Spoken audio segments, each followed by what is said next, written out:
Hello friends, welcome to my study classes. आज हम 3D आकृति के बारे में पढ़ेंगे जिनमें 3 विमाएं होती हैं, लंबाई, चौड़ाई और ऊंचाई। यहाँ पे 3D आकृतियाँ निम्न प्रकार इसमें होती हैं: घन, घनाभ, बेलन, शंकु, गोला तथा अर्धगोला। तो यहाँ से हमारा पहला है घन। पहला है हमारा घन, क्यूब, जिसे इंग्लिश में क्यूब बोलते हैं। तो घन की लंबाई, चौड़ाई एवं ऊंचाई, जो घन की लंबाई, चौड़ाई एवं ऊंचाई तीनों समान होती है तथा एक घन में 6 फलक होते हैं, 12 किनारे एवं 8 कोने होते हैं। इसके 6 बराबर बराबर जो फलक होते हैं सारे बराबर होते हैं। तो यहाँ से हमारा हो जाएगा घन का आयतन। घन का आयतन ए का क्यूब। घन का आयतन ए का क्यूब। तो आयतन की बात है तो यहाँ पे इकाई हमारा घन इकाई। घन इकाई मीटर में हमारा दिया रहेगा तो मीटर का क्यूब, और सेंटीमीटर में दिया रहेगा तो सेंटीमीटर का क्यूब। यहाँ से अगला फार्मूला है घन का पार्श्व पृष्ठीय क्षेत्रफल। तो घन का पार्श्व पृष्ठीय क्षेत्रफल हो जाएगा 4a²। 4a²। और घन का कुल पृष्ठीय क्षेत्रफल, तो घन का कुल पृष्ठीय क्षेत्रफल हो जाएगा 6a²। 6a²। घन का विकर्ण, घन का विकर्ण होता है हमारा फार्मूला a√3। यहाँ से क्षेत्रफल, क्षेत्रफल की बात की गई है तो वर्ग इकाई, क्षेत्रफल हम वर्ग इकाई लिखेंगे, उसका मात्रक। और घन का विकर्ण, घन का विकर्ण में हमारा इकाई मात्रक हो जाएगा। नेक्स्ट है हमारा घनाभ, क्यूबॉइड। नेक्स्ट है हमारा घनाभ। ये 6 आयताकार फलकों से घिरी आकृति होती है। 6 आयताकार फलकों से घिरी आकृति होती है जिसे घनाभ कहते हैं। इसकी लंबाई, चौड़ाई और ऊंचाई तीनों बराबर नहीं होती है। तो यहाँ से हमारा लंबाई L, चौड़ाई B, ऊंचाई H दिया गया है। तो यहाँ से हो जाएगा हमारा घनाभ का आयतन।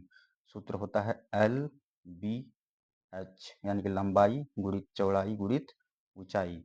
घनाभ का कुल पृष्ठीय क्षेत्रफल, यहाँ से हमारा घनाभ का कुल पृष्ठीय क्षेत्रफल हो जाएगा 2LB plus BH plus HL, bracket बंद। हमारा 2 का मल्टीप्लाई हो जाता है। घनाभ का पार्श्व पृष्ठीय क्षेत्रफल, तो घनाभ का पार्श्व पृष्ठीय क्षेत्रफल का फार्मूला होता है 2 इंटू ऊंचाई L प्लस B।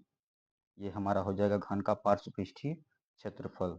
और नेक्स्ट है हमारा घन का विकर्ण, घनाभ का विकर्ण, सॉरी घनाभ का विकर्ण। तो यहाँ से अंडर रूट में L² प्लस B का स्क्वायर प्लस H का स्क्वायर, ये हमारा फार्मूला हो जाता है घनाभ का विकर्ण का।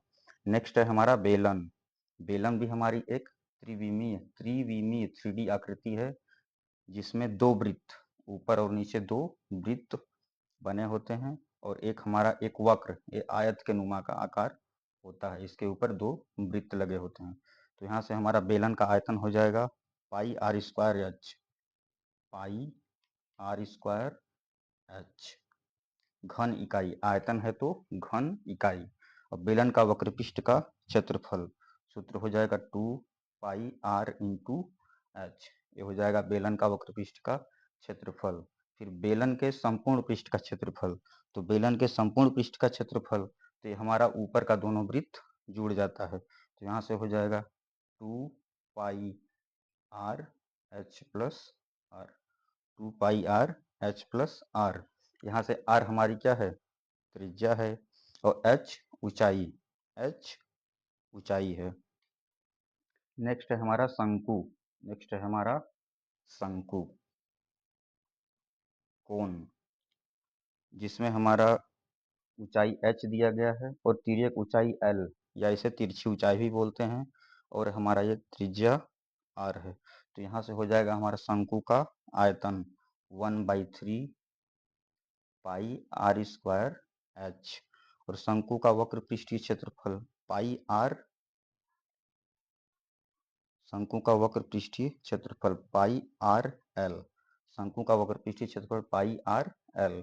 फार्मूला होता है, वक्र पृष्ठ है तो यहाँ से हमारा वर्ग इकाई हो जाएगा। आयतन के लिए हमारा मात्रक हो जाएगा घन इकाई।